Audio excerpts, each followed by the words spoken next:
Repris la mer hier après une escale d'un mois à Marseille, le navire de SOS Méditerranée va poursuivre ses missions de sauvetage de migrants en mer.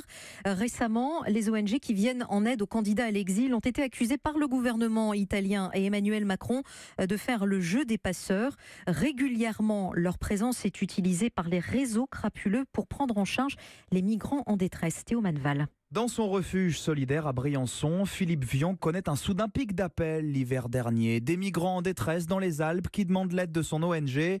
En creusant un peu, il découvre que les passeurs utilisent en fait sa présence. Ils vendaient nos numéros de téléphone en gare de Turin, 200-300 €, en leur disant voilà, vous serez accueillis. On se retrouvait dans la boucle des passeurs, ce qui était quand même très gênant parce que nous, ce qu'on fait, c'est porter secours à des gens qui sont en danger de mort, qu'on n'a jamais aidé à passer la frontière. Il décide alors de ne plus répondre aux appels nocturnes, d'avertir les associations côté italien pour tenter de casser le jeu des passeurs.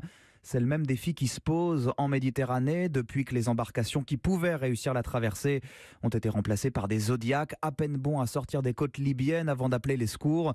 Sauf que là, on ne peut pas ne pas intervenir, estime Christian Reboul de Médecins du Monde. La seule question qu'il faut se poser, c'est est-ce que l'on doit ou non sauver ces personnes qui sont envoyées presque à la noyade. Et vouloir refouler des personnes vers leur oppresseur est extrêmement choquant. Car pour la première fois, l'ONU a condamné au mois de juin 6 trafiquants de migrants en Libye. L'un d'entre eux était le chef d'une unité de garde-côte. Théo Manval.